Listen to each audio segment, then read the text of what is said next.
জীৱনত সাফল্য অসাফল্যৰ বহুখিনি এই কথাৰ ওপৰত নিৰ্ভৰ কৰে যে আপোনাৰ মগজুৰ চকু কোন দিশত স্থিৰ হৈ আছে। যদি আপুনি সকলো সময়তে অসাফল্যৰ বাধা নিষেধ আৰু প্ৰতিবন্ধকতাৰ ওপৰত আপোনাৰ মগজুৰ দৃষ্টিক নিবদ্ধ কৰি ৰাখে, তেনেহ'লে আপুনি তেনে এটা ফলাফলৰ ফালেই গতি কৰিব। অৰ্থাৎ আপোনাৰ জীৱনৰ বাট নানা ধৰণৰ প্ৰতিবন্ধকতা, নানা ধৰণৰ বাধা বিপত্তিৰে ভৰি পৰিব। আপোনাৰ আগুৱাই যোৱাৰ বাট বিচাৰি নাপাব। ইতিবাচক দৃষ্টিভংগীৰ অভাৱত আপুনি কোনো সমস্যাৰ সমাধানৰ উপায় বিচাৰি উলিয়াব নোৱাৰিব। অসফলতাৰ অলিয়ে গলিয়ে ঘূৰি ফুৰিয়েই আপোনাৰ জীৱনৰ পৰিক্ৰমা শেষ হৈ যাব।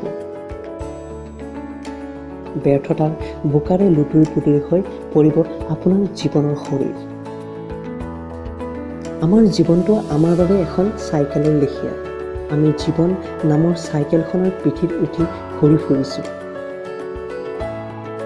আমাৰ দৃষ্টি যি দিশত নিবদ্ধ হয়, আমাৰ মনোযোগো সেই দিশতে একত্ৰিত হয়। আমাৰ জীৱন চাইকেলখনৰ সেই দিশত গতি কৰে, সি আৰু কলৈকৈ যাব নোৱাৰে। কোনো নতুন পথ বিচাৰি উলিয়াব নোৱাৰে। সেয়ে সচেতনভাৱে নিজৰ লক্ষ্যৰ ফালে দৃষ্টি নিবদ্ধ কৰক।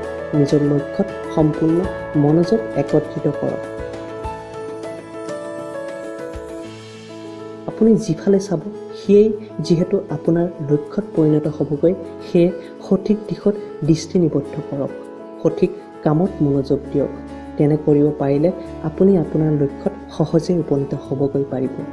একোৱেই আপোনাক বাধা দি ৰাখিব নোৱাৰে। কিন্তু দুৰ্ভাগ্যৰ কথা এই যে আমাৰ মাজৰ বহুসংখ্যক মানুহেই নিজৰ ল'ৰালি দিনৰ পৰা খুব বেছি আগবাঢ়ি আহিব নোৱাৰে। আমাৰ সৰহসংখ্যকেই নিজৰ জীৱনটোক নশিকাৰু চাইকেল চালকৰ দৰে চলাই শেষ কৰি দিয়ে। ফলত তেওঁলোকে জীৱনৰ সুধাপান কৰাৰ পৰা নিৰ্মমভাৱে বঞ্চিত হ'ব লগা হয়। সেয়ে নিজৰ লক্ষ্যত সদায় দৃষ্টি নিবদ্ধ কৰক আৰু ভয়হীনভাৱে আগুৱাই যাওক।